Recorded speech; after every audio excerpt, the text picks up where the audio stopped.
Hello.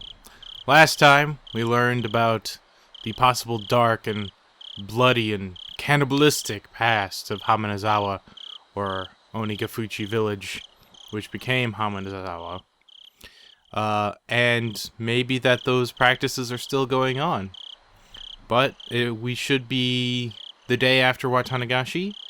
We may find out who died, got disappeared, or maybe no one did. You never know. So let's continue.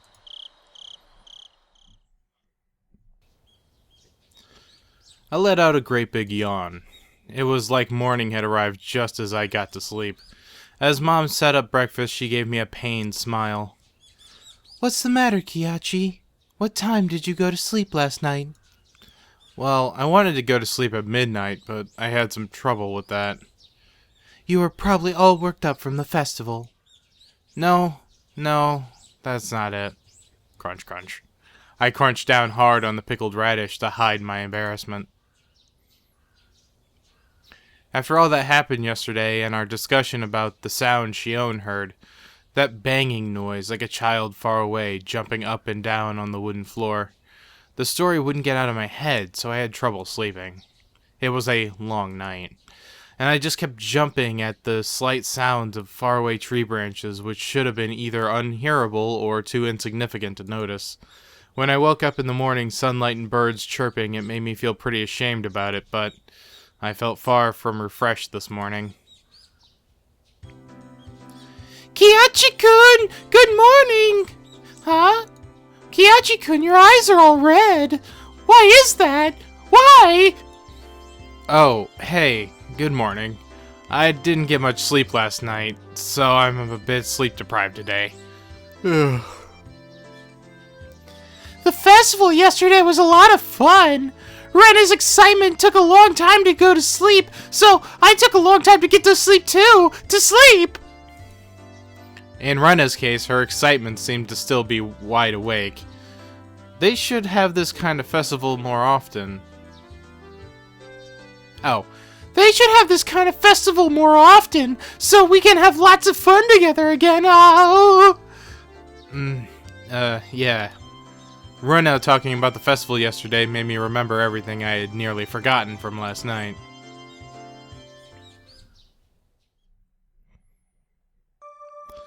The inside of the ritual storehouse had been so utterly different from the relaxed, bright, everyday life of Hamanazawa. All those stories that Takano-san told me, too.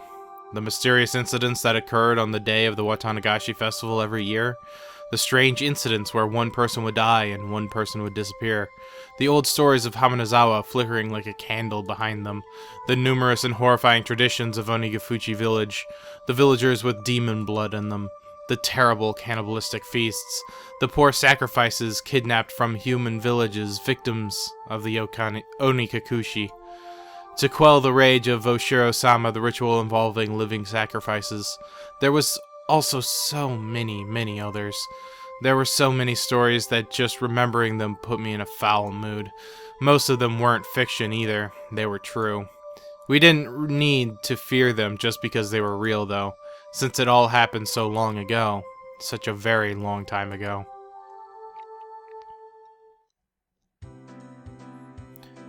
Where's Mi-chan? She's late. Huh? Before I realized it, we'd arrived at the place where we usually meet up with Mion. Probably because I was so lost in thought. We agreed that if she isn't here by now, we can go ahead, right? Should we? Mion being late wasn't too rare an occurrence, but today she was unusually late. A few of the ominous tales from the night before came back to life in my mind again. Who would die this year and who would disappear? It couldn't have been Mion. What should we do, Keiichi-kun? If we don't get going, we'll be late. She'll be here. She didn't call to tell us she'd be staying home today, right? Let's just wait 5 more minutes, okay? Rena looked at her watch and seemed a little worried, but then she nodded with a satisfied smile. If we had to wait 5 minutes, we'd have to run as fast as we could to get to school or we'd be late. As soon as I thought that, we spotted Mion running towards us out of breath. Mii-chan! You're late! You waited? You shouldn't have just gone on ahead. Mion was breathing heavily and her face was all red. Her house was right down the road, wasn't it? It wasn't far enough away for her to end up like this, was it? Mii-chan, are you not feeling well? Huh? Now that she mentioned it, Rena pushed Mion's bangs away and put her hand on her forehead.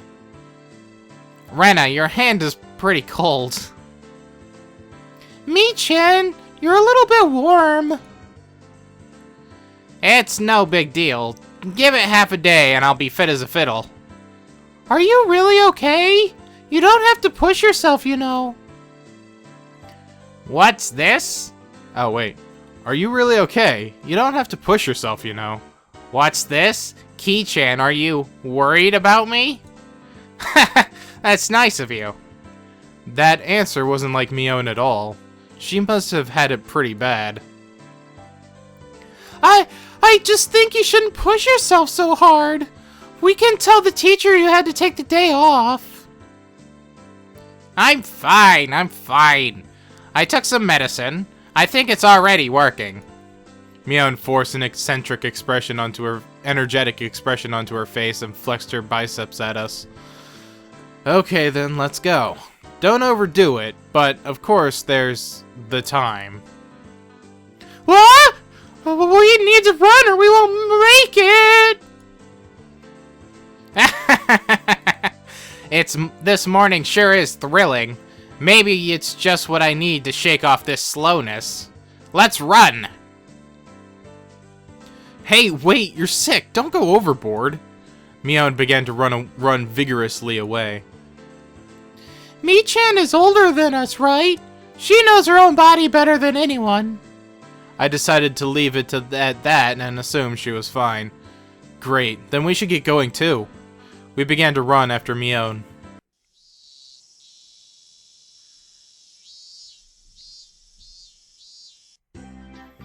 The school looked the same as always. The hours passed listlessly and my lack of sleep took its toll. If there was a sport where people competed by sleeping, I'd be world champion right now.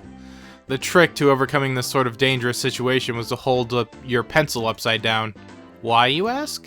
So that you don't draw strange patterns all over your notes while half asleep. If you were holding your pencil upside down, that wouldn't happen, would it? Bump, bump, bump. Bump, bump, bump. Something that felt like an eraser hit me in the head 6 times. Ow! Ow! What was that for, Satoko? I haven't done a single thing. Who else would play a prank on me like this? Oh, it was chalk, not an eraser. Huh? It's the teacher and I don't remember her voice. Behind me, like a female outlaw might hold razors, was the teacher's shadow holding 3 pieces of chalk in each hand. Rumble, rumble, rumble. Mahibara-kun, go and wash your face. Right. Gladly. That alone was enough to wake me up, but I flew out into the hallway as if shoved out by the pressure exuded by the teacher's sheer power. If I was going to wash my face anyway, then I would rather use the sinks out front rather than the ones in the dark restroom. Thinking that, I left the hallway and went out to the entrance. The sunlight was strong, so strong you wouldn't think it was June. I turned on the faucet and, with a lifeless bubbling noise, lukewarm water came pouring out. If I let it run for a few moments, would it get cold? I looked at it absent-mindedly for a little while. I knew you'd choose these sinks, Keiichi. The ones out front just feel better, don't they? Huh? Mion? No cutting class now. I stuck my hands into the water to find it had gotten so cold that it seemed strange it had ever been warm.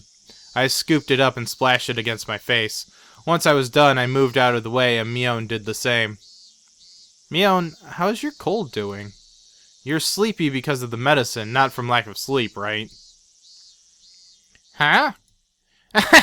Actually, this is a secret, but After the festival yesterday, I got wrapped up in the party my relatives were having. And, well, I had a bit. A bit?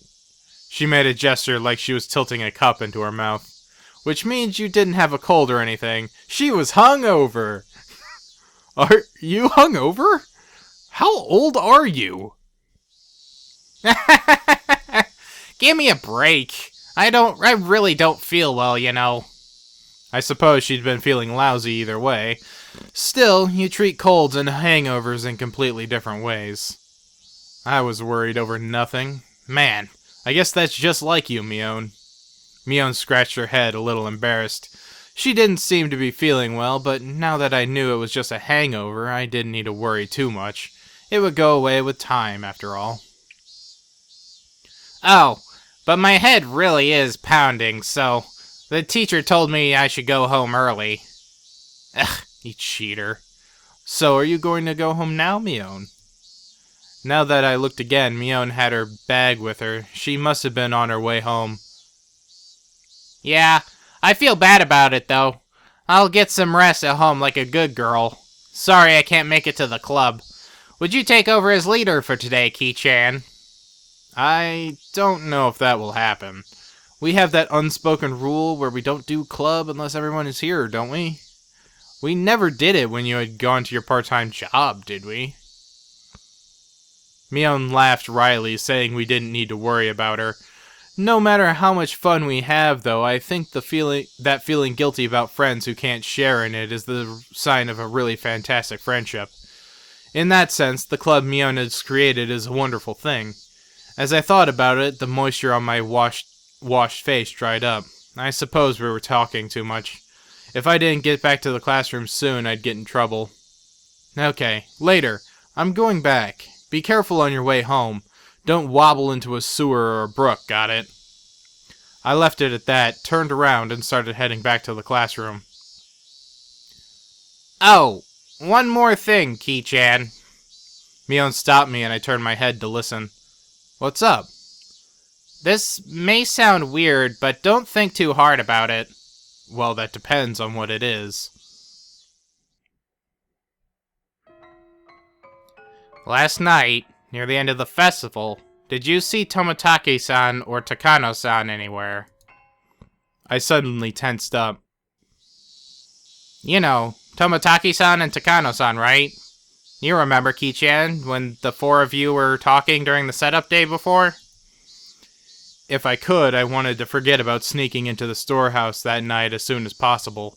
So hearing the names of the people I was with at the time really got to me. Besides that, though, why was Mion asking a question like that? I ended up staring at her, unable to answer immediately. Was she asking to see if I had seen them or not, or was she asking the question knowing that I had? I couldn't tell. Well, maybe? I might have seen them around, I don't know. My vague response was clearly not to Mion's liking. The answer she was what was the answer she was expecting from me? There was no way for me to know. I see. Then, one more question. On the same night, did you see Shion? My heart leapt into my throat again. The tiny needles buried deep underneath Mion's words pricked into me. Didn't you ask me that yesterday? I think I told you that I wasn't sure if I had or not. Did you? I guess I just thought I'd get a different answer if I asked you again. I suddenly noticed something in Mion's eyes, something indescribable. Tomotaki-san and Takano-san, Shion too. She was asking me about them. There was no doubt about it. Last night the four of us had snuck into the ritual storehouse. She knew everything. So what? There's not really a curse anyway. That's right. Even Shion and Takano-san said yesterday during the festival that there was no curse. And that rather than a curse, it was the doing of the villagers. My blood curdled. Mion was, almost without a doubt, that we snuck into the storehouse. It was nothing strange. I screwed up I screwed up bad flipping on that light switch last night. If Mion had been searching for me, it was simple to imagine that she had seen that momentary light and come to find out what was going on.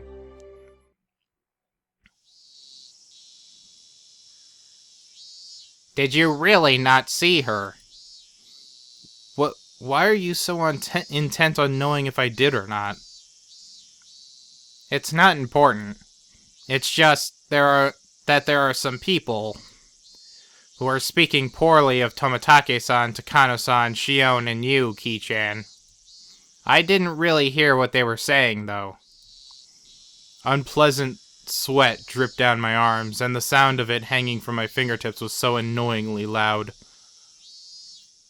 I don't believe that you were doing something bad. I just wanted to ask you a bit about it, so I did. Sorry for making you uncomfortable, okay? I found myself unable to reply. My reaction must have made it obvious what the truth was, and yet I couldn't explain myself. Kei-chan, you weren't with Tomitake-san, Takano-san, or Shion, right? Yeah. I finally wrung out an answer between ragged breaths. My own expression softened a little. That's good. I'll have to tell them. You weren't involved in anything bad, Kei-chan. So I'll make sure to tell everyone. Yeah, please do. Tell them I wasn't doing anything bad. To everyone. Make sure. Everyone. Everyone. Who's everyone? Okay, later. I'll be better tomorrow. Bye-bye. Wait, Mion! What do you mean by everyone? Just then, a freezing cold hand touched the back of my neck. Hey, you're late, Mahabara-kun. How long does it take you to wash your face? It was the teacher. I was taking so long she came out to get me. I'm sorry. I was just speaking to Mion. I turned around, but Mion had crossed through the schoolyard without me realizing it and was now standing at the gate. Come back to your studies. Quickly now. The teacher was being insistent. We returned to the entrance. I looked back one more time and Mion was nowhere in sight.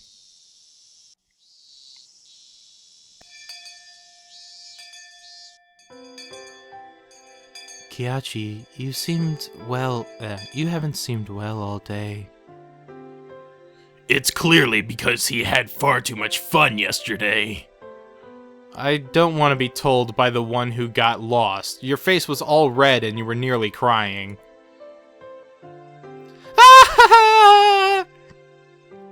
Satoko-chan was so cute last night. Ow! My friends did their best to try and cheer me up, but it didn't lighten my mood. It was far worse than I thought. Was it far worse than I thought? Had I really done something that terrible last night? Those thoughts remained with me for the rest of the day.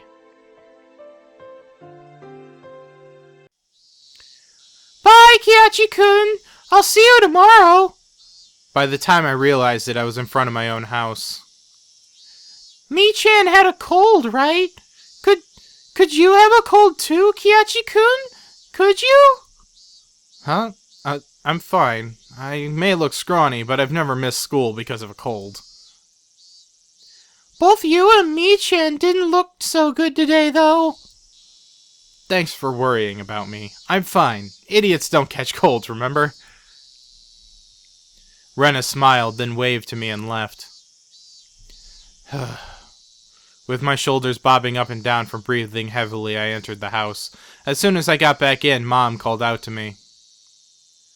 What? Keiichi? Wait, what? Keiichi, I'm sorry, but could you go to the library and return a few books for me? Huh? I don't feel like it. Your dad and I have to wait inside the house for a phone call right now, so we can't leave. I need to return them today. Could you please do it? Sheesh. Did I have to do that? What? Did it have to do with Dad's job? No point in arguing if they bring that up. I guess so, but I don't know where the library is. Oh, you don't? It's a little bit past Okonomiya Station. Just then, the phone rang. My parents' faces immediately turned grim. Mom snatched up the receiver. Hello? Mahabara speaking. I'm sorry? Yes, he's right here. Then she thrust the receiver at my face. It's for you, Keiichi. Don't take too long, okay? I tried to ask who it was from, but asking the person on the phone directly would be faster. Hello? This is Sonozaki. Well, the younger one. Hello. Do you have time to talk right now? It was Shion. The older sister had a hangover today, but the younger one made no reference to it. Shion? I thought you'd be sleeping today with a hangover, same as Mion. What? Mion had a hangover? That's so like her. She laughed warmly, but Mom glared at me, silently telling me to finish up. What? Sorry. My parents are waiting for an important call, so I can't talk too long. What do you need? There's something I wanted to talk about, but if we can't talk long, I guess that... She sounded a little disappointed. What would Shion want to talk to me about? Now I was interested. Then how about we meet up in person? If you could show me where the library is too, that would be great. You mean the public library near the station? Yeah, that's fine. I go past there on my way to work anyway. Okay then, you know where I usually meet up with Mion? At the intersection where the small path from the Sonozaki house splits? Oh, Kei-chan, did I not tell you? I don't live in the main house, I live in Okonomiya. If we could meet by the ticket machines at Okonomiya Station, that would be great. Main house? Living in Okonomiya? Now that she mentioned it, it seemed like the Sonozaki sisters weren't communicating. Did they live in different houses? We fucking knew they lived in different houses all the way back in, like, the 3rd episode! Mion straight up said she lives away in a different place. Like, straight to your face, too. Keiichi, you're a stupid idiot. Also, now that she mentioned it, Rena said she'd never met the younger sister despite going over to play sometimes. Let's meet at the station then. I'll go there right away. Bye. I set the receiver down and Mom immediately thrust a large pile of library books in my face. 6 volumes of long-form mystery novels. Mom had her own hobbies. Thank you, Keiichi. Be back by nightfall. Got it. Okay, I'm going. I supposed I'd change my clothes and I supposed I'd change my clothes and grab my bike key. I climbed the stairs to my bedroom. Shion had been waiting for me already, so meeting up was a smooth process. Wow, Mio never keeps her appointments. I mean, honestly. Making my sister the standard for everything will get you in trouble. Shion seemed a little unsteady, too. She was drinking with Mion last night, wasn't she? You were drinking last night, too, weren't you? Don't try and hide it. You definitely went home from school early. Oh, too bad. I've been at home all day in the first place. I'm smarter than Mion, after all. Hey, I don't think you can call playing hooky smarter. You should finish your errand first. We don't have that much time. You were going to the library, right? Yeah, thanks. My mom had to return some books by today. Is the library far? No, it's really close by. As she said that, we spotted the signboard for the library almost immediately. If it was this easy to find, then I guess I didn't need Shion to show me where it was after all. We rode around the bend, and the building was right there. Shishibone Public Library. We lived in the country, so I hadn't expected too much, but it was pretty big. The first floor was actually a government office, so the library was only on the 2nd floor, but it still looked large enough to fit a decent collection of books. We passed through the automatic doors and were greeted by the cool breeze of an air curtain. The cicadas had been loud outside, but it was quiet inside the library. The air conditioning inside was keeping the temperature at an ideal level for the books, which had that mildewy smell unique to old paper. I guess every library is basically the same. If there was one difference, it would be that people studying for tests weren't taking up all the seats. I was one of those people, but now it seemed like a distant memory. Hello, I have books to return. The librarian went through the process of checking them in and returned my mom's library card.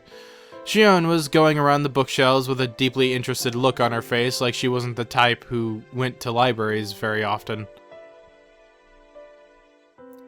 Sorry for the wait, I'm all done. Libraries sure are nice and cool, aren't they? I want to work in a library one day. I don't know whether to call that boring or dependable. It's a pretty small dream compared to your sister. Mion would definitely want to be a hard-working employee for an international trading company, or some other crazy job that involved her running all around the world. Compared to that, what Shion said was pretty heartwarming.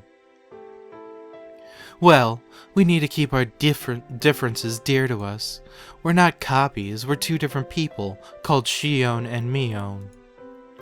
Twins have a lot to think about, huh? Still, it sounds like fun. I don't have any brothers, so there's just me and my parents at the house. It can get a little uncomfortable. It's the same for me. I don't live with Mion after all. Oh, right. She said something like that, didn't she? Why, though? Sisters living apart is unusual. We were getting tired of talking while we were walking. We ended up going to the lounger area, which was vacant, and continuing the conversation. Yes, Mion lives at the main house, and I live in Okonomiya. What do you mean by main house? You make it sound like you're nobility. It's just the main house. The Sonozaki family's main house. Mion's the successor, so she lives with Nana and apparently studies all sorts of things as preparation to be head of the family. Mion? The head of the family? It kind of fit her personality, but kind of didn't, too.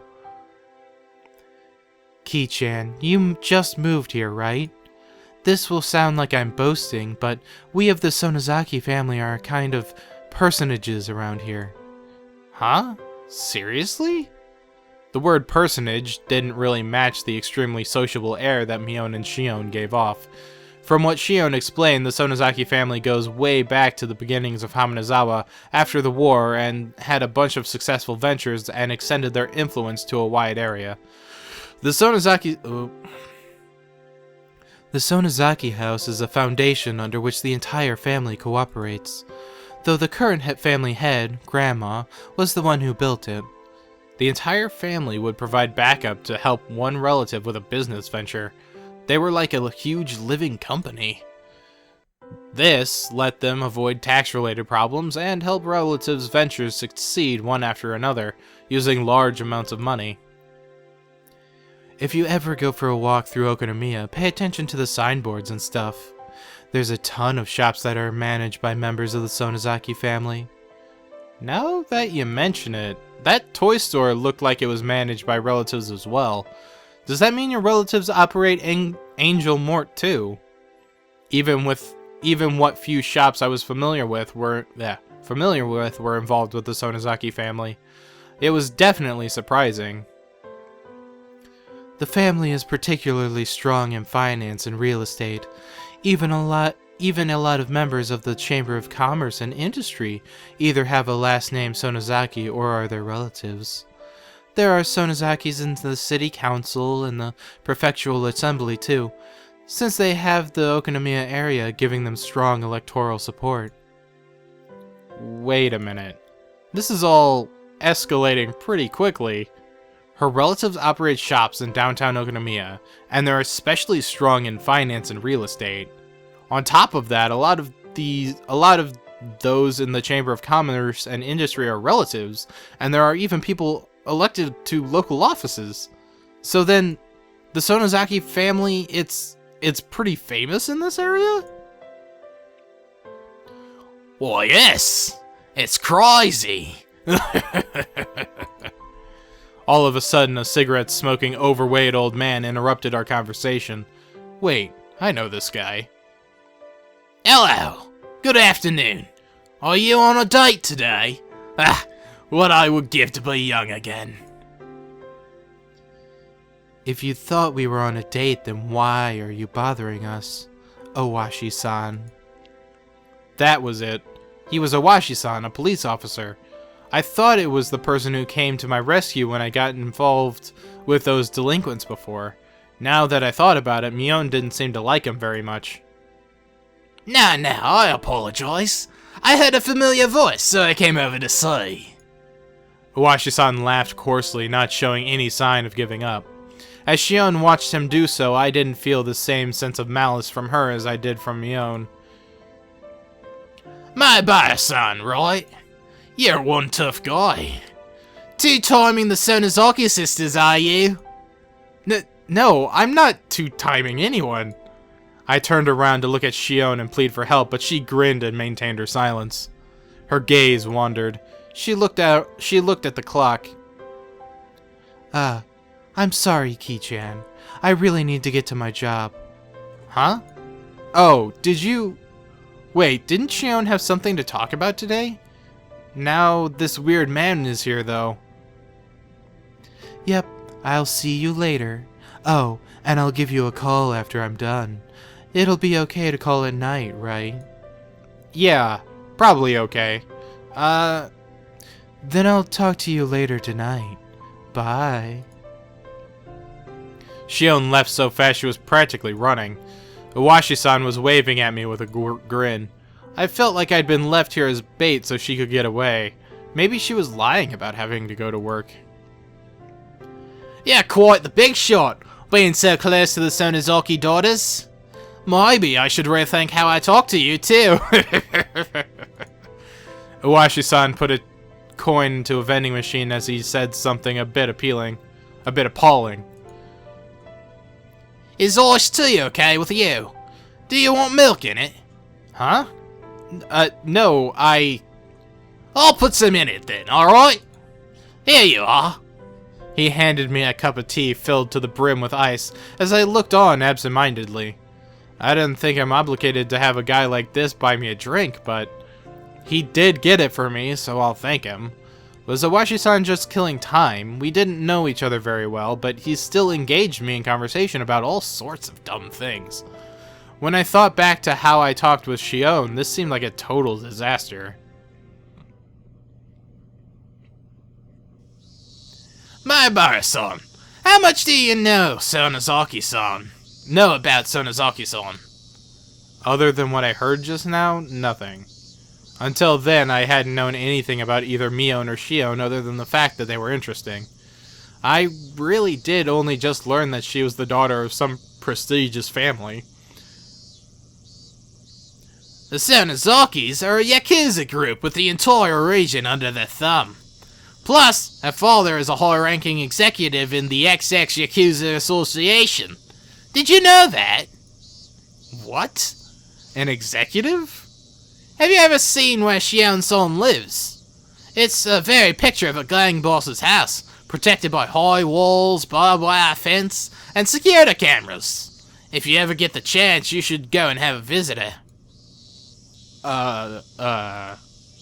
She mentioned Mion being a successor, but to a Yakuza group? No. Not that at all. A boring old Yakuza group isn't the only thing Mion Sonozaki-san will inherit. She's inheriting the Sonozaki family itself. I'll leave it to you to mull over what exactly that means. Iwashi-san had spoken lightly about all this from start to finish, but what he was saying wasn't light in the least. It was abrupt and unbelievable. If Mion-san wanted to, she could kill someone in the middle of the street and still cover it up. Not only would witnesses not show up, but she'd put pressure on the police, too. Mion would never kill someone. She wouldn't. I'm just speaking hypothetically. Your name, it was Iwashi-san, right? Yeah, that's right.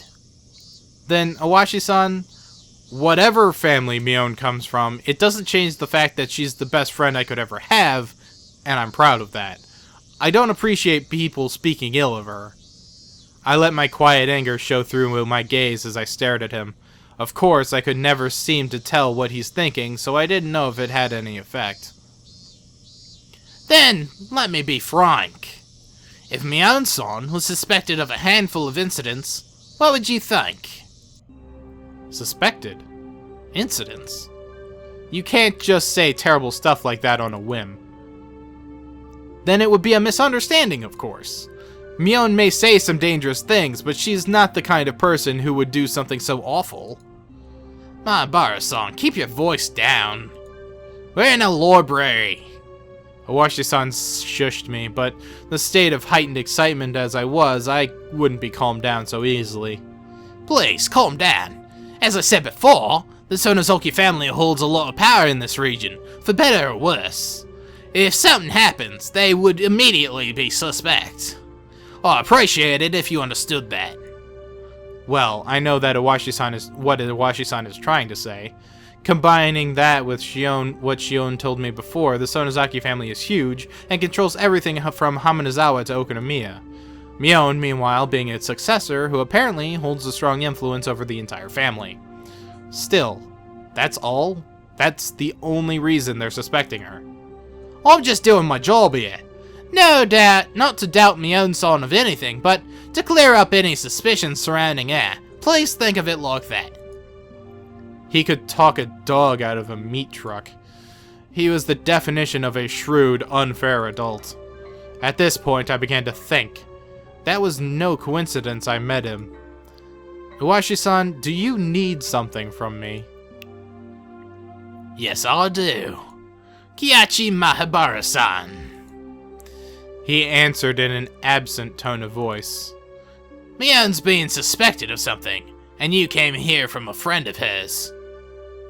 Wait. Mion's being suspected of something.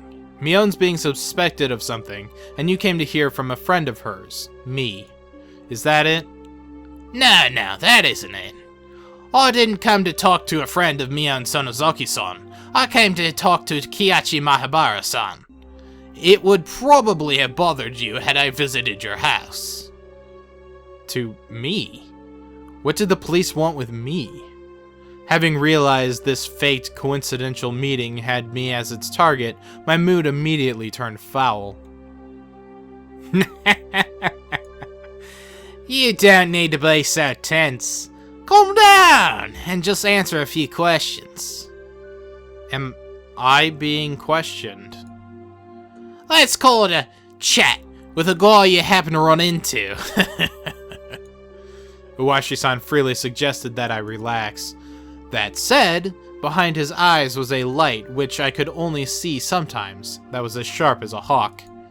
If I had tried in vain to run away, he might actually take me in and bring me into an interrogation room or something. That was undoubtedly unpleasant. That was an undoubtedly unpleasant thought. You had a roaring good time at the Watanagashi festival last night, didn't you? Don't beat around the bush, please. I can't do small talk right now.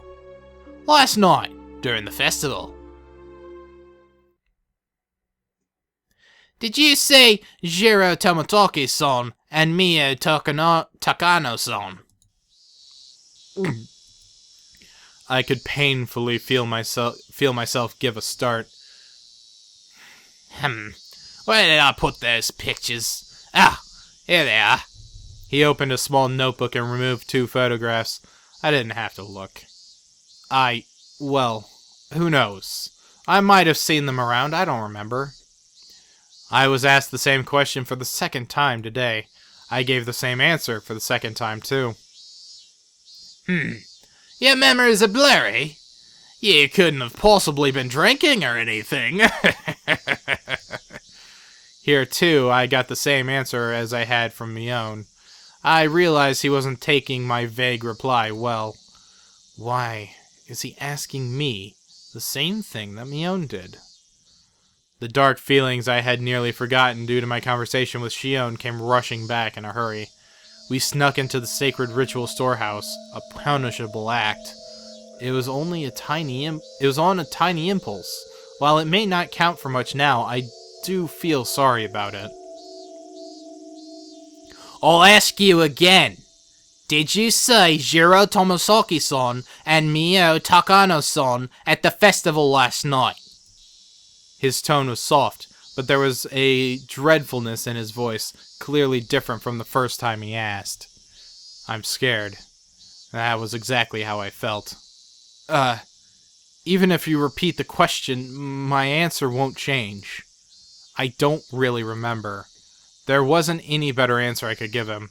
I didn't have the balls to say I didn't see them, nor the courage to admit I had. I see. I just thought that maybe I'd get a different answer if I asked a second time. I'm too scared to look Iwashi-san in the eyes. I'll change the question. Come, Mahabara-san. Relax. Iwashi-san grabbed my shoulders and squeezed them as if trying to give me a massage. It mostly just hurt, though. Still, why would he be asking the same things as Mion? If he's asking the same things, then the next question must be... On the same night of the festival, did you see Shion Sonozaki-san? Clatter, clatter, clatter, clatter. I wondered what that sound was, and when I looked down I saw it was the unmelted ice in the cup I was gripping in my hands. My hands were trembling, rocking the ice back and forth. Realizing that, I hastily put the remaining ice in my mouth and crunched down on it. Sorry. I may have seen her, but, well, you know, she looks just like Mion. I might have just mistaken the two. Well, that can't be. Suddenly, Iwashi-san grabbed both of my shoulders and hunched down to give me a level stare.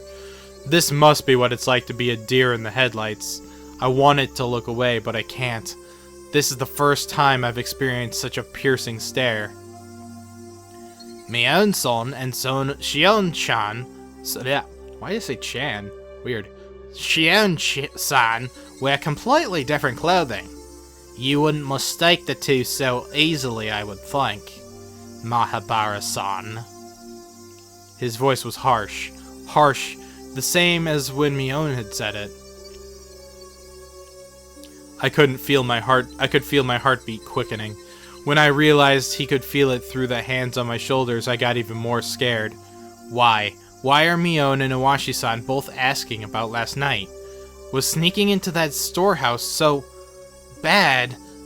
I shouldn't have let Takano-san talk me into it. Tomotaki-san casually said to check it out too, so... even Shion if she hadn't encouraged me. No, I understood. I was the one most at fault here. I shouldn't have let my curiosity get the better of me. I shouldn't have gone into the forbidden storehouse. Iwashi-san. Iwashi-san, I think that's our cue to get out of here. A young man wearing a suit came into the lounge. From the way he held himself, I knew immediately that he was Iwashi-san's subordinate. Oh, is that so? Closing time already? I hadn't realized it until he had said something.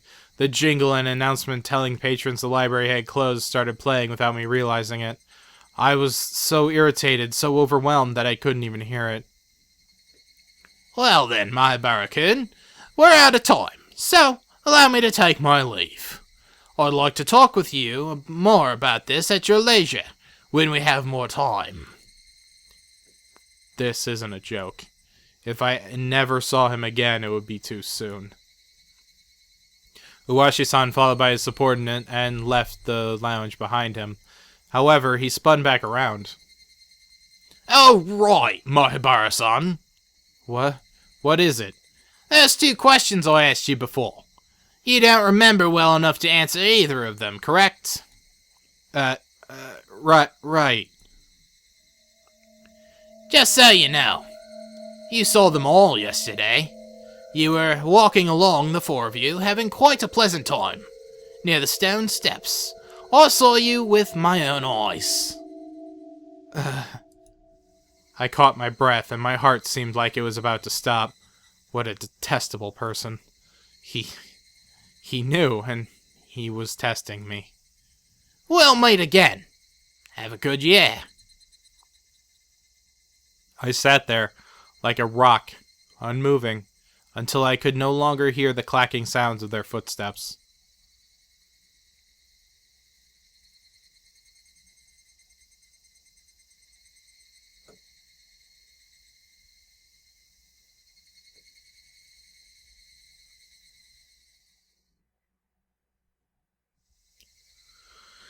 I was on my way back home. The cries of the Higurashi accentuated the already lonely evening. More time had passed than I had thought. The orange of the dusky sky was being chased down little by an indigo color approaching from the east. Exhausted from the slow climb towards Hamanazawa, without even noticing, I'd gotten off my bicycle and was pushing it uphill. I don't understand any of this. No one had told me to my face that I'd done something wrong. No. In fact, it might have been much easier on me that way. What happened yesterday really was just my curiosity. It really was no more than a quiet prank. No more than having the courage to cross at a red light as long as you didn't do it with other people. The storehouse for the ritual implements, hallowed ground only accessible to the family of the priest. For sure, I'd seen terrifying things that I'd never imagined would be there. Thinking on it now, though, it didn't matter what was stored away inside. It didn't make the wrong I had committed any more right.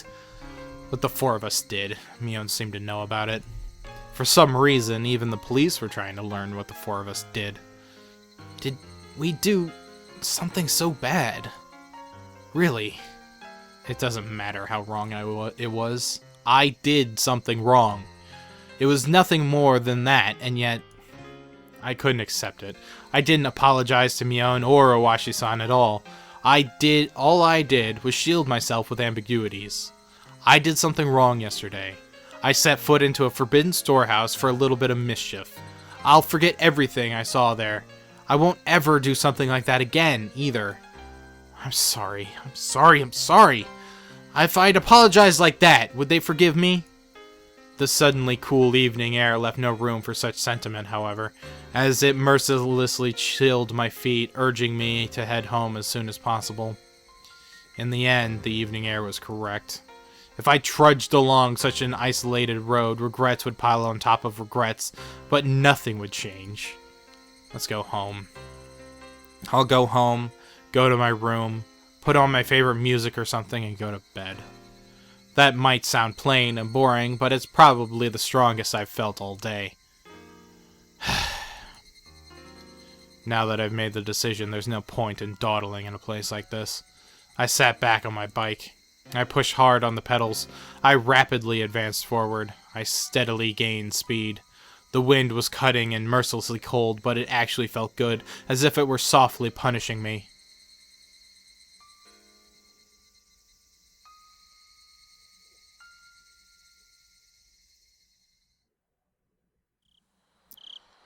I didn't eat much dinner before excusing myself early and returning to my bedroom.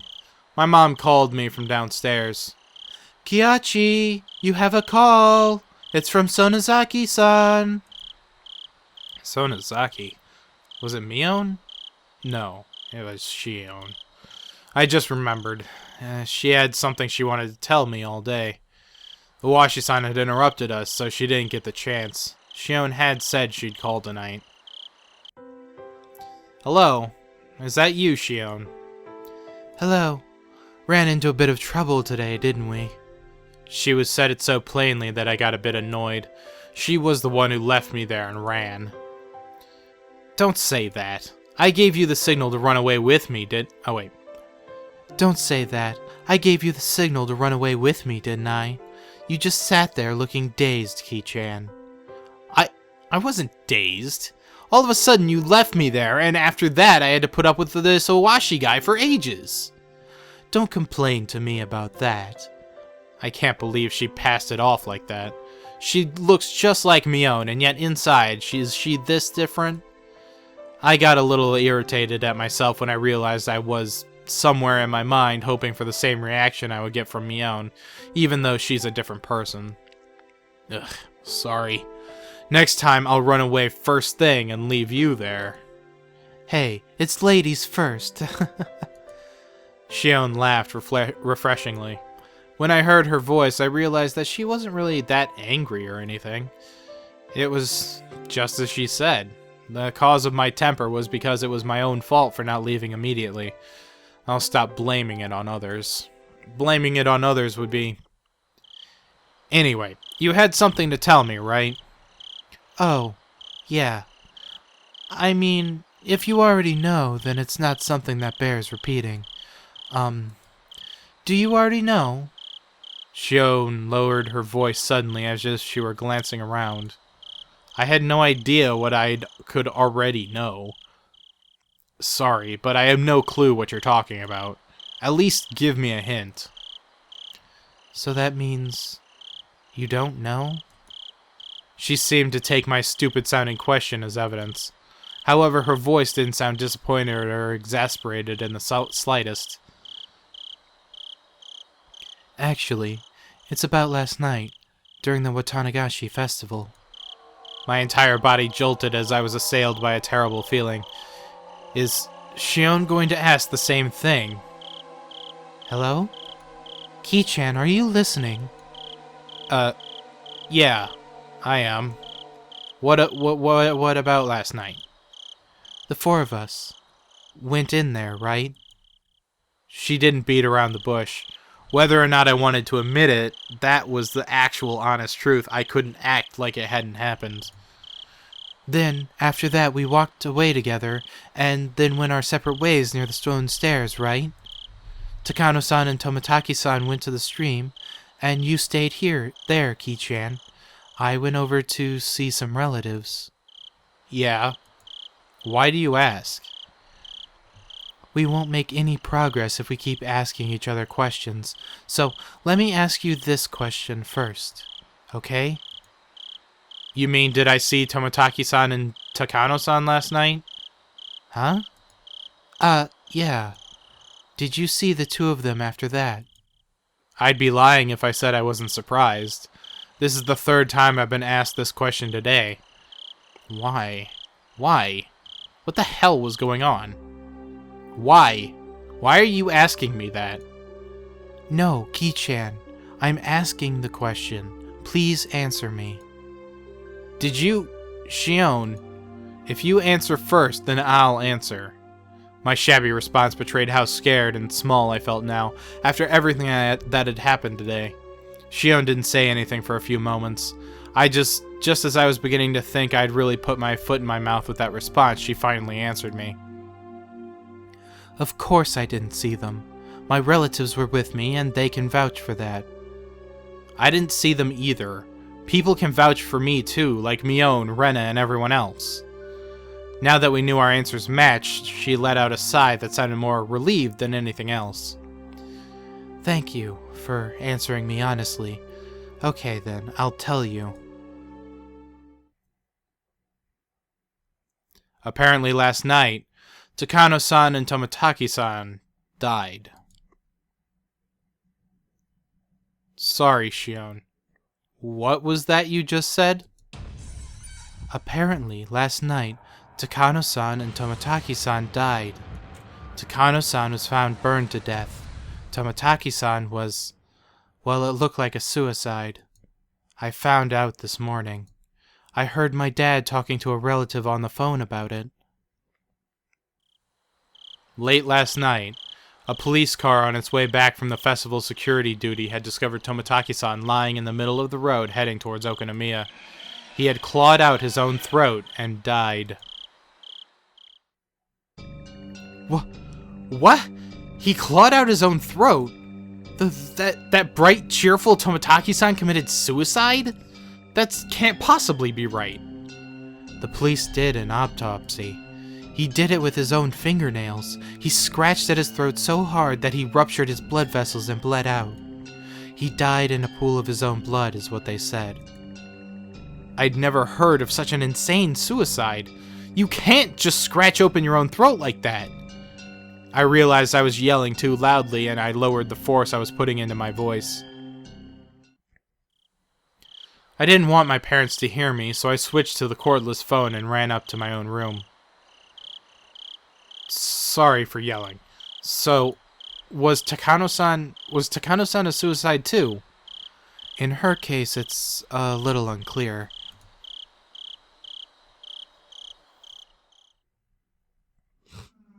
Takano-san's body was found in the mountains of the Gifu Prefecture.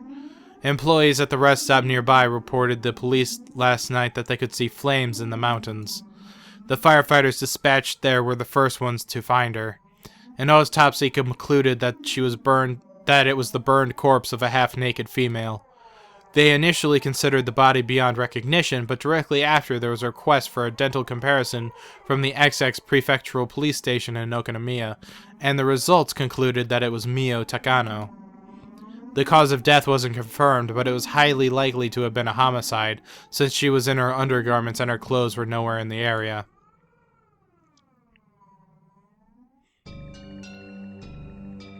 The oil drum had fallen over, so it's possible she had burned herself to death. It couldn't possibly have been a suicide. If you're going to die, there are plenty of easier ways, aren't there? This can't be a suicide. That's what I think. It's unthinkable that Tomotaki-san would kill himself too. After the two of us rattled on each other, really? I don't feel that word fits there. Rattled on each other, there was a silence as we paused to catch our breaths. And as we calmed our nerves, right then I understood what Shion's story actually meant. I think it will end up being Oshiro-sama's curse. We all did more than enough to deserve it after all. Deserve? You gotta be kidding me. It's not like Shion wanted to see it with me, I just went along with her. I tried to say that, but I fell silent. Nothing would come of me blaming others. It didn't matter how much everyone else encouraged me, I could have put my foot down. I lost my own half-assed sense of adventure and agreed to go in with them. I lost to my own half-assed sense of adventure. Yes, it was my fault and no one else's. Shion, last night when we snuck into the ritual storehouse, did you predict things would turn out this way? Of course not. I mean, I thought it was pretty risky, but I never even dreamed something like this would happen. Shion's words were probably her true feelings. She knew she could get in trouble if we were caught, but that was the thrill of this little adventure. It was the same for me. Besides that, Kei-chan, think about it for a moment. Did Oshiro-sama's curse turn out a little strange this year? It was already plenty strange, seeing as how Tomotaki-san and Takano-san died like that. Given all that, what could possibly be stranger? I mean, they found 2 corpses. Remember what I said? Every other year, one person would die, and one person would disappear. This year is the first time 2 people have been found dead. That may be true, but that's not a huge deal, is it? It is, Kei-chan. Think about it harder. Listen, if 2 people died because of Oshiro-sama's curse, then in order to quell Oshiro-sama's anger, 2 people will need to be sacrificed. Is that how it works? So what? Tomotaki-san and Takano-san died, so now 2 people are going to go missing this year. I don't understand why, but when I said that, I felt my spine freeze. I don't think anyone's been confirmed missing yet. I think that those 2 people have yet to disappear. Shion, like me, was obviously getting the same feeling crawling down her back. 2 people have yet to disappear. Shion didn't answer. I couldn't say any more than that either. A chill crept through my clothes and tried to wrap into a fist around my heart, cold hands feeling about my chest. Neither of us could say anything. Tomotaki-san opened the lock and he died. Takano-san exposed the ritual storehouse and she died. If 2 more people were to be sacrificed, then they would be none other than the ones who entered with them. None other than us. No. This has got to be a joke. I wanted so much for her to pass this off as a joke even now. That, though, was such an incredibly difficult and selfish request.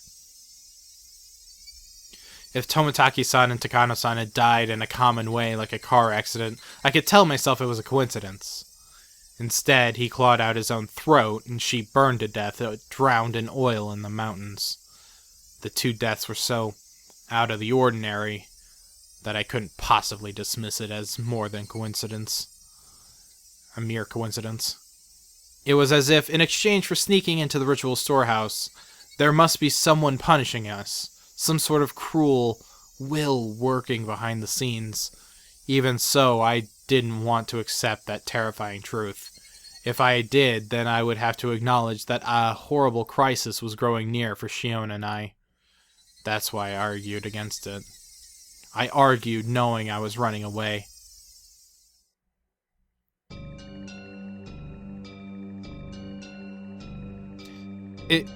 In the first place, it's not even in the newspaper, is it? Such a monstrous incident would be all over the newspapers and television. Magazine writers would flood the village, too, thinking it'd make for an interesting story. Of course it's not getting reported by the media.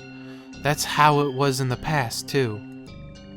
When the incidents occurred for the third year in a row, there were some third-rate magazines that sniffed out the story and ran issues full of gossip columns about Hamanazawa. Fearing that the region would develop a negative stigma, they negotiated with the prefecture and the police. Since last year, it became a big conspiracy where no information about the incidents was allowed to be leaked to the media. I hear the elders and the top brass from the Sonozaki family put all the pressure they could on the police. You mean their deaths are going to be dealt with in total secrecy? That's how it is. Of course, the police are investigating it. It's being performed in a secret, though, too. It's being performed in secret, too, though, so I hear the investigation itself is very restricted in what it can and can't do. You could essentially say they're interfering with the police investigation. The story was unbelievable.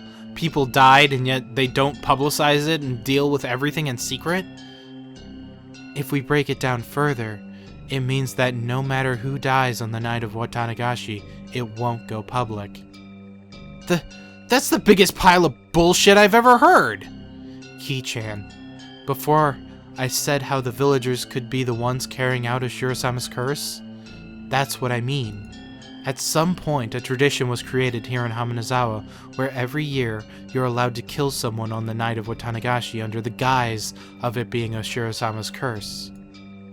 When someone dies on the night of Watanagashi, it turns into the curse of Ashura-sama.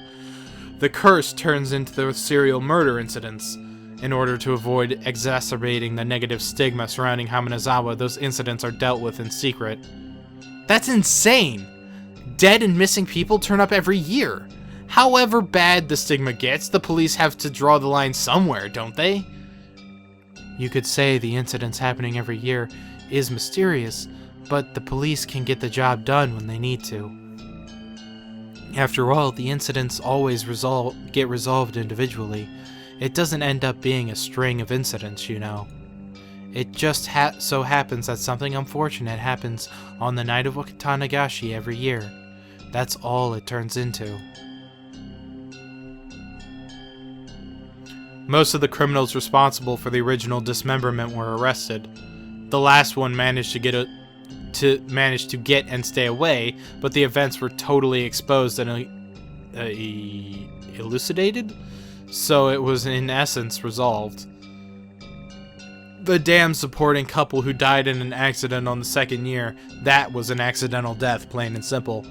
They made a lot of investigations into the possibility of it having been a homicide, but they didn't turn up anything. It ended up as an accident. It was resolved. On the third year, the priest fell ill and passed away.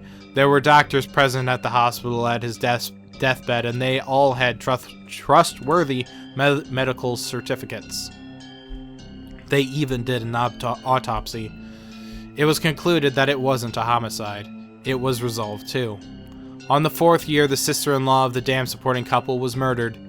The criminal was an abnormal man with a history of regular psychostimulant usage. He confessed that he thought Ashura-sama's curse was so interesting that he wanted to try it out. The criminal died of an accident while in prison, so this incident was essentially resolved as well. That's right. None of the incidents had any relation to another, and each was independently resolved. So then why does an unfortunate coincidence occur every year on the night of Watanagashi? Oh, wait. So then why does an unfortunate coincidence occur every year on the night of Watanagashi? You can try to say it's a string of related incidents, but they're not related. Yet, every year, someone always dies, and someone always disappears. The story Takano-san told me on the day before during the setup. Now that the curse really had occurred this year, I couldn't just laugh it off. Then, does that mean it'll come for us too? Just like how one person dies and one person disappears every year, are you saying we'll be taken along with Tomitaki-san and Takano-san and erased too? My lips had, at some point, become completely dry, and just saying that was difficult. Shion didn't respond. Her silence, however, was the clearest form of confirmation she could give me. Sure, we went somewhere we shouldn't have, but we were just looking, right? Oh, wait, no. Sure, we went somewhere where we shouldn't have, but we were just looking, right? We didn't steal anything or take anything out, and we didn't tell anyone we looked, right? I was already regretting having committed such a wrong. Even so, was it really so bad that Tomitaki-san and Takano-san deserved such cruel deaths? Besides, I didn't care about anything I saw in there at all. Takano-san was the only one getting so happy over it, wasn't she? Takano-san was the only one at fault. I didn't have anything to do with this. I'm not interested. I'm not involved. I didn't give a shit about what was in there. I knew saying so wouldn't solve anything. I could feel myself, my cold self, in the innermost depths of my heart, disgusted at my pointless howling. However, my emotions had broken through the dam and I couldn't stop at them anymore. I didn't have any interest in this from the start, damn it! All I wanted to do was watch Rika-chan's performance. You were the one who pulled me away from that, weren't you, Shion? I didn't give a rat's ass whether those two were trying to steal something or try to meet up secretly or whatever. That's right, you're the one who made me go in there in the first place, Shion. You were all Keiichi and you needed to see what's inside, and you convinced me and then pulled me in. Why the hell did you do that? I didn't have anything to do with this. What will you do? What are you going to do, damn it? How are you going to take responsibility for this, huh? How are you listening?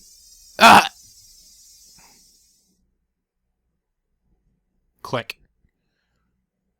Without any warning, the phone cut off with a soft sound of a receiver being slammed down. Shion was just as terrified as I was. I said some really self-centered things. My riled-up emotions disappeared as if they never existed, and in their place surged waves of deep regret at having run my mouth so irresponsibly. I could try to call out to Shion's name from beyond the disconnected phone, but it was too late. What have I done? Shion was the only trying to tell me as much as she could about this thing that had descended upon us. As for me, I could only whine like a child about it. I went to call her back, but then remembered she lived in Okonomiya. I didn't know her phone number. Since I had declared that to Mion that I hadn't seen Shion last night, I couldn't just tell Mion and ask her for Shion's phone number. I was too scared. I couldn't even call her back. I was stricken with hopeless regret. I returned the receiver to its stand, and I simply prayed that Shion would call me back again. Please, Shion, calm down and call me again. Ring, ring, ring, ring, ring. Hello, this is Maibara. I swept up the receiver as though it wouldn't go through if I didn't grab it at that exact moment. Is this the Maibara residence? Excuse me for the late call. I'm Keiichi. Is this the head of the household? It was the voice of a middle-aged man. All my hopes rushed out of me. No, it isn't. If you need Dad, I'll go call him. I went to put the receiver back down, but the man stopped me hurriedly. Oh, no. If he's busy, then it's fine. This may be a strange question, but is my old man paying you a visit? No, nobody's here at the moment. I see. Again, I apologize for calling you so late at night. Goodbye. Clack. I didn't know who that was, but what if Shion tried to call while I was talking to him? I thought, bubbling up with an egotistic anger. Hey, wait. Give it a break, Keiichi Maibara. These are selfish emotions that made Shion mad at me, aren't they? The more I thought about it, though, the more I thought that Shion had given up hope on the short time since we had our conversation and didn't want to call anymore. Calm yourself, Keiichi Maibara.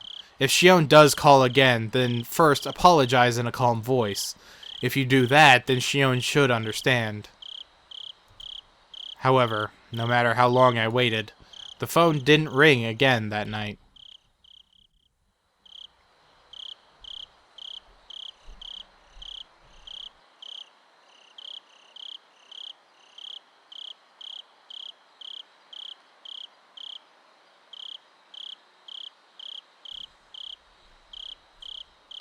From the scrapbook and late night phone call.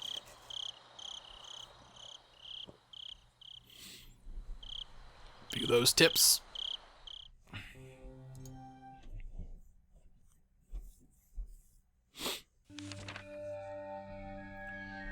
The significance of Watanagashi. Watanagashi, a festival of hunting for sacrifices and feasting on them. While the festival itself is remarkable, it has come to be considered a form of entertainment as well. Perhaps it was because of the disparity between both the egregious act and form of entertainment that the proprietors began to believe themselves transcendent. However, I found some very interesting literature that appears to raise questions about that explanation. As with most oral traditions, it's not easily swallowed, but it does mention a few things that spark my interest. According to this literature, even the residents of Watanagashi village felt fear towards this ritual.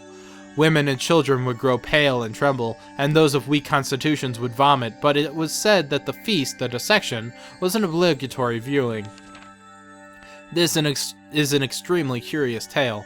Until now, I had thought the residents of Watanagashi village were fascinated by the Watanagashi ritual. They looked down on those vulgar, barbaric humans, cut them open like fish, and by eating them, they reaffirmed their own holiness. At least, that's what I thought. However, if the villagers' gain from this ritual was not fascination, but fear, then that would suggest the ritual meant something entirely different. There is no possibility that the executions were meant as warnings, encouraging the villagers to strictly follow religious precepts created by those with power for their own convenience. Watanagashi village has been effectively ruled over by 3 old families called the Three Families. Without investigating the 3 families, I probably won't get any closer to the truth of Watanagashi village.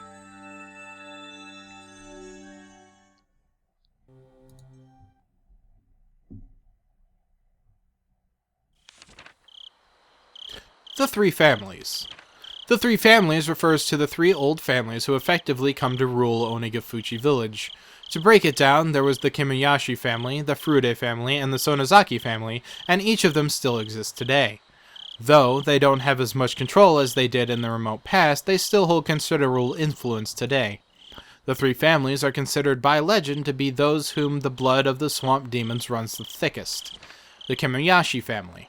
The Keiichi family appears to have held great power as the head of the 3 families, but it doesn't have that kind of leadership today. The current mayor of the village, Yoshiro Keiichi, is from this family. The fact that members of the Keiichi family are elected as mayor every generation is thought to be a remnant of the old system. Of course, as no rival candidates appear, it doesn't change the fact that the Keiichi family holds the mayoral office even through popular elections in the post-war era. The Furude family. The center of the village's faith since ancient times, the Furude clan is guarded by the sole shrine dedicated to Oshiro-sama. They were worshipped as the only people to represent the voice of Oshiro-sama for a long time, but the family branched off after the war and lost most of its power. It now consists only of the main house. The main house, presently consists of only one daughter, Rika Furude, so the lineage may end this generation. There is apparently an old tradition of honoring females of the Furude family, so the only daughter, Rika, is subject to much respect among the elderly of the village, the Sonozaki family. It's said that this family had a certain police-like role of protecting religious precepts of Onagafuchi village. Of the three families, their relatively weak position can be seen from me putting them here last. Of course, today, the Sonozaki family is flourishing, and the state of affairs amongst the three families has completely reversed. Even now, one could say that they are in control of Hamanazawa. The three families conferring with each other is similar to the old way. The current head of the Sonozaki family, Oyuro, essentially decides all of the goings-on in the village by herself.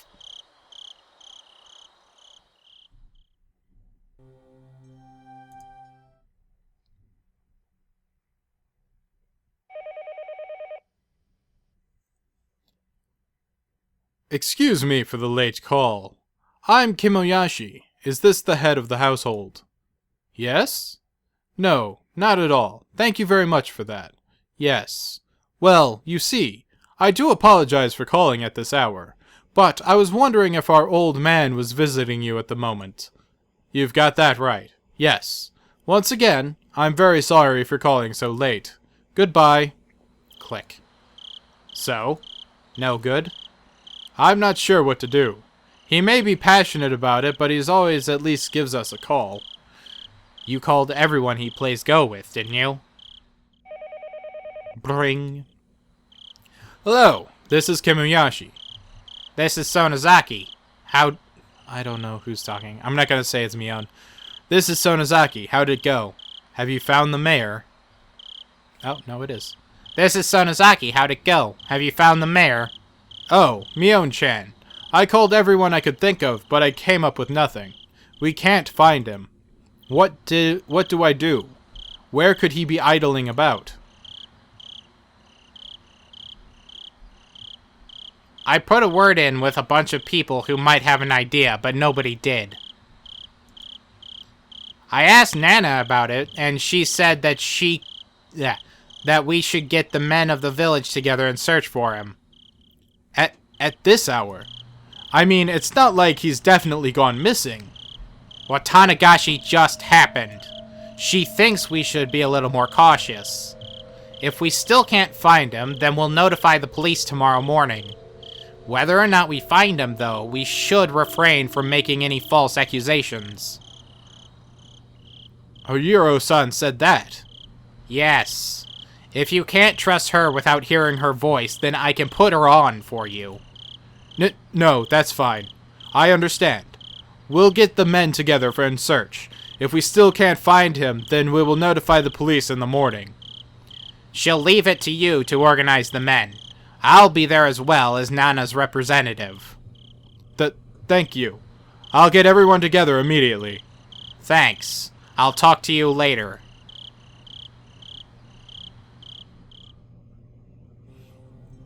Well, that was interesting. So apparently the mayor, one of the Kimoyashis of the three families, is missing. Mion is definitely got some shady stuff going on with her and what she's doing. There's a lot of interesting information about this, especially regarding like who holds the power in the village. And yeah, Toмотaki-san and Takano-san died. That actually wasn't the biggest point of this episode.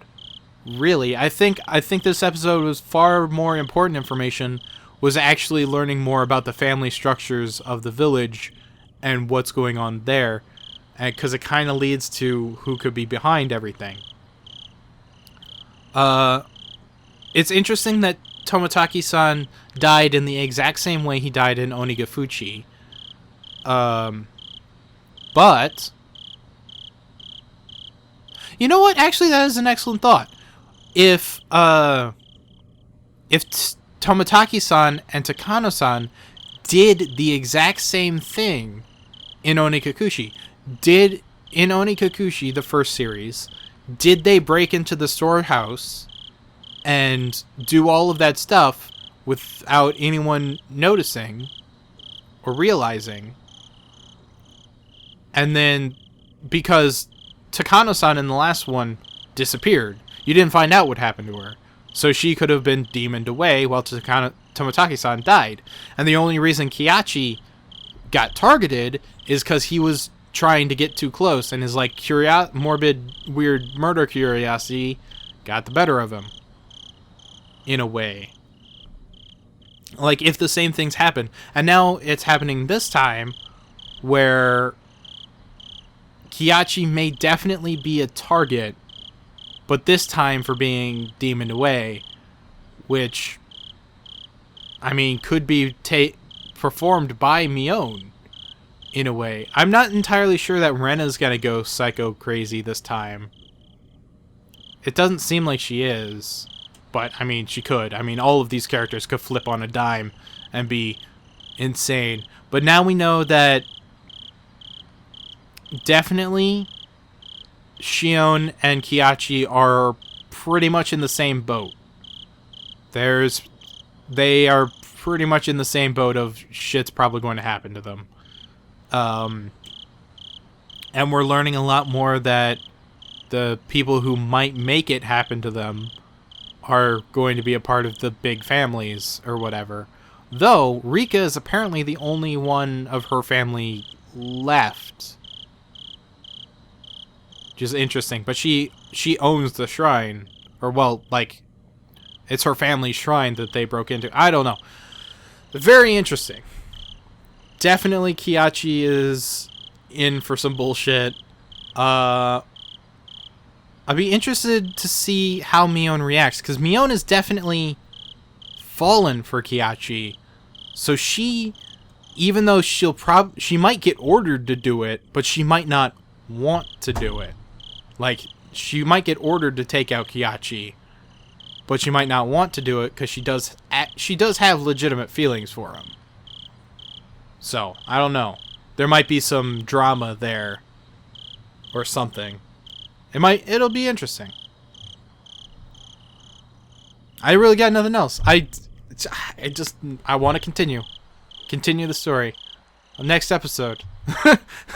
See you all next time. I just want to continue.